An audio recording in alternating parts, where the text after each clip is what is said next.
This is what it comes down to. Learn what you can, get back to work, and go attack your enemies. That's coming up today on Locked On Chiefs.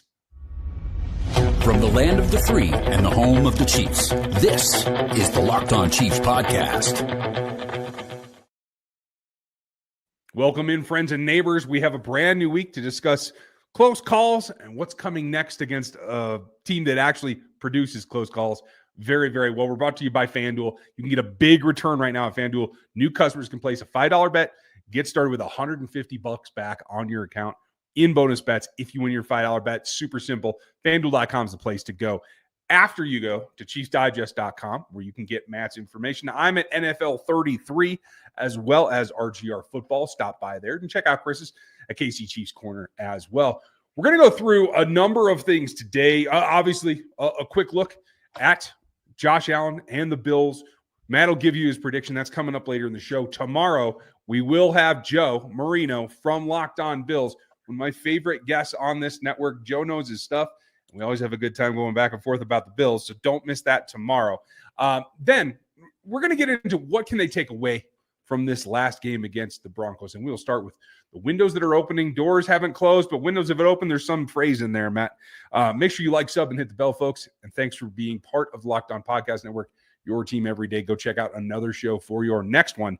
Matt, this is one of those days. Andy Reid kind of gave us the lowdown, and now we have reports coming out that we're going to have a couple of players that have a possible window opening now for return that includes Isaiah Pacheco and Charles Omenihu.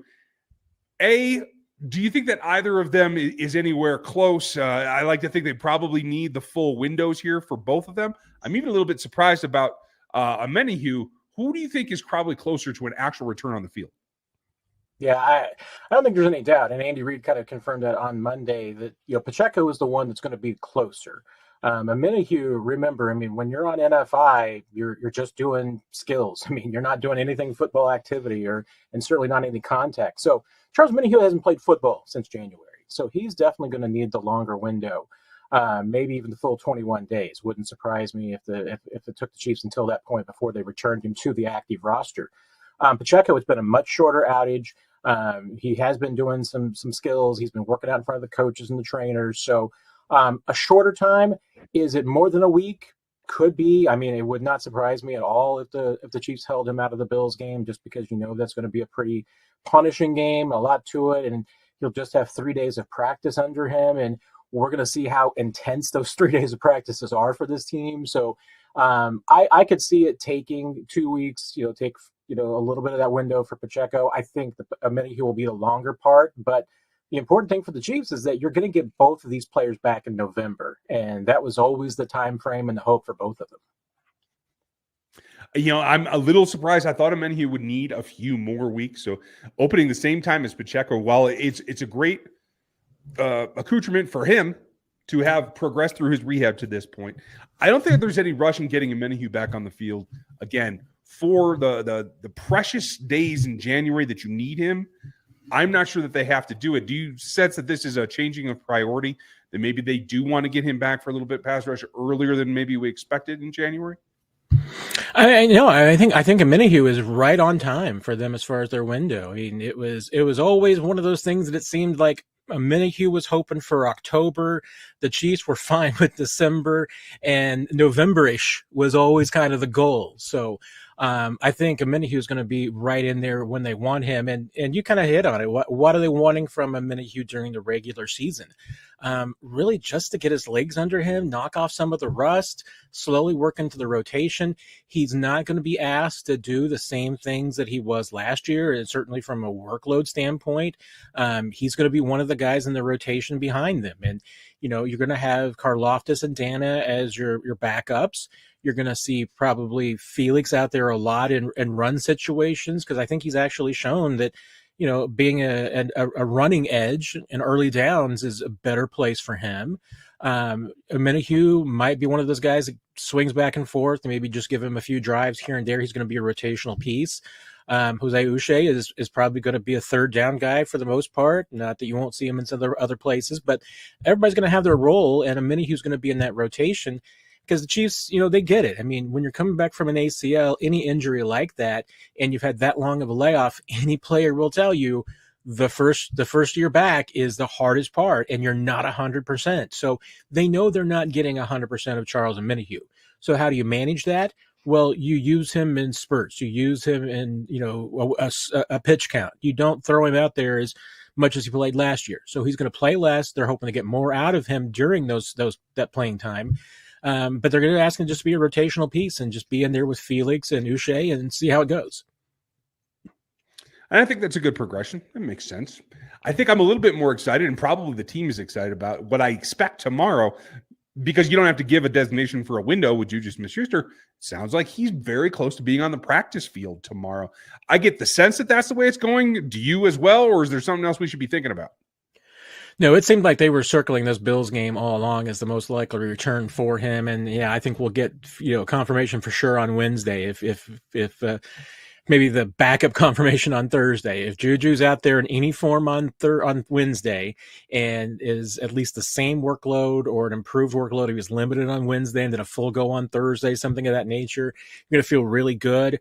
Don't be worried if he's limited on Thursday, because that is the heavier work day. So it always could be that maybe their plan is just to bring him along slowly the first couple of days and then really ramp things up on Friday. Obviously they can manage his workload on Sunday as it goes along. But I'm not going to say 100%, but I'm going to say 90% that I'm expecting to see Juju out there for sure. Well, we hope we get to confirm that for you guys tomorrow. He doesn't have many lessons to take away, because last time he was on the field, he was playing pretty dang good. The rest of the team probably does. And what do they learn from this last ball game? Coming up next. Get ready to tackle the NFL action with FanDuel, America's #1 sportsbook. Because right now, new customers, you can bet just $5 and you get $150 back in bonus bets if you win right now. FanDuel Sportsbook, the app, gives you everything that you need to get bets in place for the NFL all in one place. So when you got a hunch in the middle of the game, you want to check out the latest stats, you live by that play-by-play, you can do that and much more on the same page right where you place your bets. Visit FanDuel.com today and join. You'll get started with $150 in bonus bets if you win your first $5 bet. That's at FanDuel.com. Never waste a hunch and make every moment more with FanDuel, America's #1 and official sportsbook partner of the NFL. Prize Picks is the best place to get real money sports action, with over 10 million members and billions of dollars in award winnings. Prize Picks has daily fantasy sports and makes it accessible to all. You just pick more or less on at least 2 players for a shot to win up to 100 times your money. Run your game all season long at Prize Picks. They make it simple, and they even invented the flex play, which means you can still cash out even if your lineup isn't perfect. You can double your money even if one of your picks doesn't hit. So sign up today and you can get $50 instantly when you play a $5 lineup. You don't even have to win to receive that $50 bonus. It's guaranteed. Download the Game Time app and use our code LOCKEDONNFL, and you're going to get $50 instantly after you play a $5 lineup. Super simple. Download that app, use our code LOCKEDONNFL, and get that $50 bonus for playing a $5 lineup. Super easy over at Prize Picks. Man, if it was any other week than Bills week, I would say you take that win against the Broncos and you say, let's not play any more close games. Let's learn from that. We should just build a bigger lead. I don't think that's in the running against the Buffalo Bills. It certainly hasn't been over the history of it. So if you were speaking to the team today, what's the biggest takeaway that you give them for what just happened? I think the number one lesson I would give them would be after the game on Sunday would have been directly just go home, get some rest, take care of yourselves, and be ready to go back at it on Wednesday. Because I don't think there's any doubt this team was absolutely banged up heading into that game. And I asked Andy Reid about it on Monday, specifically if there's anything differently you do this weekend. Because they definitely looked like they had the ill effects of playing on a Monday night, a physical game against the Buccaneers. And during the week, they didn't do any contact, didn't do any padded practices getting ready for Sunday against Denver. And I think they definitely still look worn out. I mean, I don't think that was because of the lack of contact and lack of intensity. I think it's the fact that they have been having one brutal game after another, even with the early bye. They've had nothing but tough games week in and week out. And, and Andy Reid said that it's not even so much about, one game being more physical than the other, but having, just one less day. And certainly playing on Monday, I think took a lot out of them for, even playing at home against Denver. That I know they're playing second week in a row on the road in a noon game. That's tough for Denver too, but they didn't look to be nearly as worn out as the Chiefs were. So I think rest and recuperation is the biggest thing across the board, especially your quarterback in particular. Make sure that ankle is as good as it can be this week. Kareem Hunt obviously needs to be taking a rest. Even with the fewer rushing carries, he got 7 catches, so he still had over 20 touches again this week. That's a lot of work. So that to me is just make sure that you're in as best condition as you can. You're hopefully going to get maybe a body or two back this week, but to go into against Buffalo, this is going to be the best team you face the rest of the year. Maybe you throw the Steelers in there too. But, the rest of the regular season, this is going to be one of your toughest games. You're going to learn a lot about yourself this week. I think that's really the core of it is learning what you can. And year to year, you're going to come away. I know every 53 is different on every single season. But there are some systemic carryover there from year to year within a given organization. The Bills have always played them tough. They've always been able to answer. And so for the rookies, it's a whole different thing because you don't have any experience. You're still walking in here and trying to figure out if you're in the right building half the time, right? So if you're the vets, how do you coach up the young guys about what this rivalry is and what you have to expect from Allen and the Bills in general? Yeah, if they don't learn it from watching the film from Buffalo, and I'm sure they'll be seeing some things from last year's games and everything. That's certainly part of it. That's a great question about how you do communicate to the rookies just how big of a game that this is and how big of a game that it has become. Because Buffalo's going to have that same challenge too. They've got a lot of turnover, especially on defense, so they're going to have some new people to the equation as well. But there's no doubt. I mean, this has been a game that. The last few years, it's always been Buffalo has the advantage in the regular season, and the Chiefs have the best of them in the postseason. I know the Chiefs. They would love to win this game. Buffalo really, really wants to win this game. They win this game, they've got a chance at the number 1 seed in the playoffs. They'll have the edge. There'll only be one game behind the Chiefs with the tiebreaker. If the Chiefs win this game, number 1 seed race is essentially over. I mean, everybody would have to have some help. I mean, the Steelers would still have a pretty good chance. The Texans would have a chance to get a tiebreaker, but they need a lot of help. This is a big one. So there's a lot riding on it. And you're right. I mean, this young group of players and the rookies that have come into this year, some of the new faces, they've played some big games. Hey, Ravens was a big one. But this is one that, you haven't seen Josh Allen until you've seen Josh Allen. I mean, watching him on tape is different than anything else. And I'll tell you what, Ryan, I mean, I've been looking forward to this game for another reason, because I'm hoping against the hope that we end up with a chance to see Jaden Hicks one-on-one with Josh Allen in open space, because I think Josh Allen might find out that, hey, there's a new sheriff in town.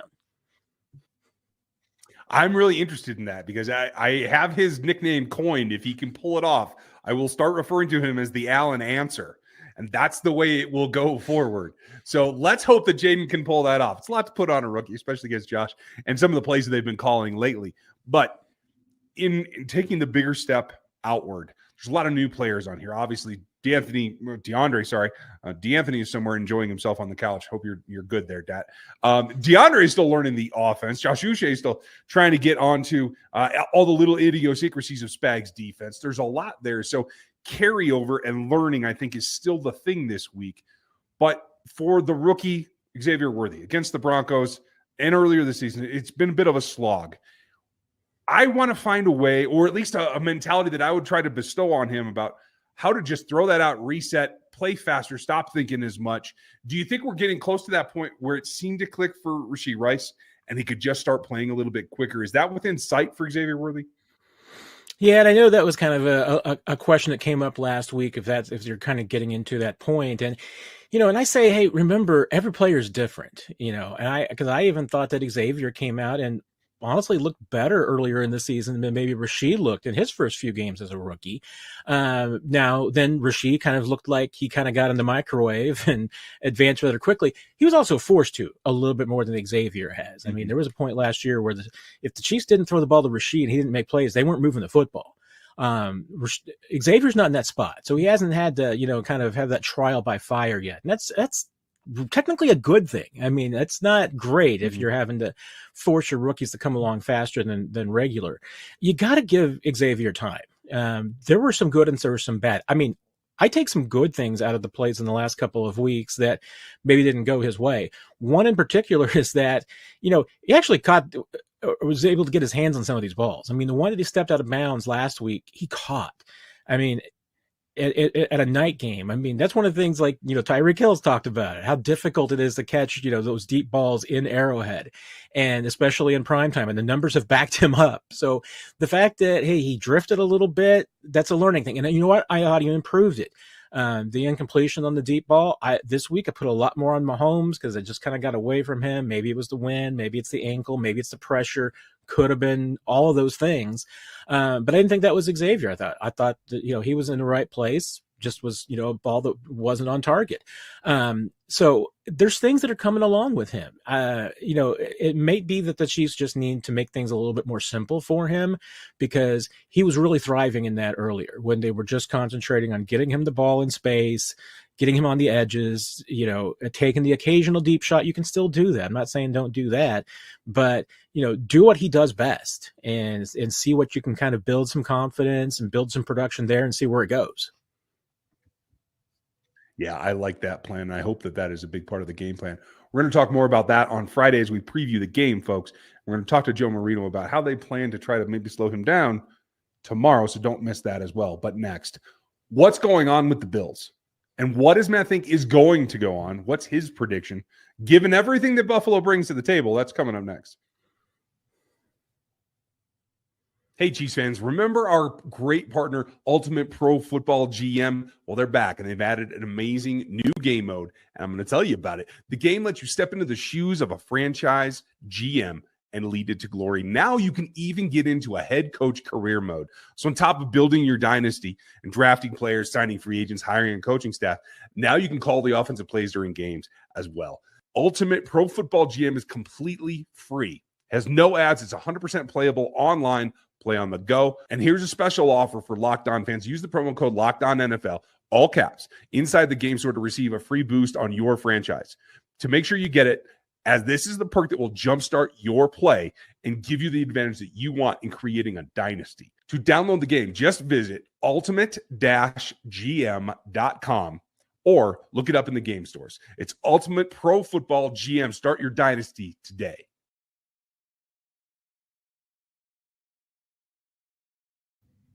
There's maybe no other team in this league, Matt, that's had as many injuries to deal with at the wide receiver position than Kansas City. But maybe next might be Buffalo. Right now, they obviously have shipped off Stephon Diggs since the last time the Chiefs saw him. Now, Keon Coleman, a guy who's been coming on for them as a rookie, big body receiver, a guy that I would have liked to have Jalen Watson available for, is unavailable, not going to play, already ruled out. Does that change the math for what Steve Spagnuolo needs to do? I mean, yes and no. It's certainly there's a few things that Buffalo's going to chase a challenge. Not only Keon Coleman, but Amari Cooper, their new addition, has been banged up, and outside maybe really his first game hasn't been as productive as they were hoping. And he's only played the one game other than that because of the injury. And Dalton Kincaid's been banged up, and when the Chiefs defense has had such difficulties all season with tight ends, that's absolutely something that would be beneficial to Buffalo. They need to have some of those guys back this week to help them out. But then they've also got some other weapons. I mean, James Cook has given the Chiefs a ton of problems over the last couple of years. He had a really good game in that playoff game last year. That's why one of the things that made it close was Buffalo's ability to run the football. They had 182 yards on the ground between Cook and Josh Allen. So there's things that Buffalo can still do even when they're banged up. And how the Chiefs handle Josh Allen, it's going to be a good question. They're coming off a game against Denver where their front four wasn't productive at all, didn't have any sacks. They didn't really get a lot of pressure on Bo Nix without the blitzes. Allen's different. I mean, he's going to hang in there in the pocket. He's going to take hits. He will take off running. I mean, it's a completely different matchup than what they've seen the last few weeks. I mean, maybe even all season. And I mean, the only tougher quarterbacks they faced would have been Lamar Jackson. So this is a different look. There's different things that you have to do, but I don't know if there's anything specifically that the Chiefs had to prepare for with Josh and the Bills offense that they don't know about. It's just that if anything, I think that if Buffalo can run the football like they did last year against the Chiefs, it's going to be a tough ball game. It's just the question is, can they do that? Because the Chiefs defense has been so good against the run this year. Yeah, that is the big question. I'm glad you bring up Kincaid too. He was going to be my next question for you because I think he's the X factor. Like you said, they've been successful in using the tight ends. But if you flip it over, I think the Chiefs tight ends have an opportunity here. I don't think that the Bills defense is quite squared away as it has been in the past. I'll look at the safeties. I'll look at the linebackers. I personally want to see Hendershot in the offense a little bit more to help Noah Gray out in assisting Travis Kelce. But do you think that this game has to be a little bit more about attacking the safety group, or would you keep it at the second level and try to go after the linebackers as a primary focus? Yeah, I mean, that's where this Buffalo defense is really retooled a lot. I mean, they've lost some guys up front, and they've obviously had some injuries up front as well. But Taylor Happ and Damar Hamlin aren't like the guys that they've had in the past. And some of those safeties in the past for Buffalo have really given the Chiefs a challenge. So, yeah, I mean, I do think that you've got an opportunity there, and in Buffalo's corners, I'm not particularly scared of either. They play a lot of nickel. So in theory, you might face some lighter boxes. We'll see how the Buffalo kind of plays things. There should be some opportunities for the Chiefs run game to maybe make some headway in this one. The Chiefs have been committed to giving Kareem Hunt the football, but there's just been a decreased efficiency over the last few weeks. And that's something that needs to get better this week. I mean, you can't run for 2.5 yards, I think, against the Buffalo Bills and win. You need to be more effective than that. And if Juju's back and the Chiefs are able to, get another weapon on offense, then yeah, I think that they can attack, this Buffalo Bills team over the middle a little bit more. So let's see what happens here. But I mean, I think that this retooled Buffalo team got a good record. I'm just not sure they're as well built to take on the Chiefs as they have been in the past. And that is a fair assessment. They are currently 18th in 336 yards per game, giving up an average of 5.4 a play. Better than the Chiefs have done lately, but I think that is an opportunity. It is about what you think they're going to do and they're capable of doing when it comes to slowing down the Chiefs' offense. I think the blow for blow back and forth between the quarterbacks is worth the price of admission. How do you see this game going? Yeah, I mean, I thought before the season started that this was the one game that the Chiefs were bound and determined to lose because the Buffalo Bills have been that team that gives the Chiefs headaches during the regular season. They play well at home. They obviously have challenged the Chiefs in every contest that they've been in. This is always back and forth, but Bills have owned the regular season. And, I'm not necessarily a truther on this. I'm not a conspiracy theorist, Ryan, but I mean, I do think that if Andy Reid and Steve Spagnuolo and Matt Nagy have anything in their pocket that they think is going to work against Buffalo, they're going to save it for the playoffs because they don't want to give away anything for free. So that's why I think that Buffalo always has the advantage in the regular season, because I think that they are bound and determined to beat the Chiefs every year and prove that. And they're willing to throw everything out there that they have to in the regular season. And it's why I'm always going to take Buffalo in the regular season, and I'm always going to take the Chiefs in the postseason. Buffalo 24, Chiefs 23. Another nail biter. Another final play of the game. Oh, I like it. I too will be taking a 1-point margin. I'll tell you guys about it on Friday. You can get all of the detail at Chiefs Digest from Matt and at Chiefs Digest here on the YouTube platform. Matt, thanks. It's a great prediction. I hope you're right, and we will see what happens. Thank you, sir. Absolutely. Take care, my friend. You guys hold tight for Friday when I give my preview and my prediction along with Chris. And tomorrow we're talking to Joe Marino up close and personal. It might be a grudge match. We're going to have to see how it goes. Thanks for joining us today, and be with us.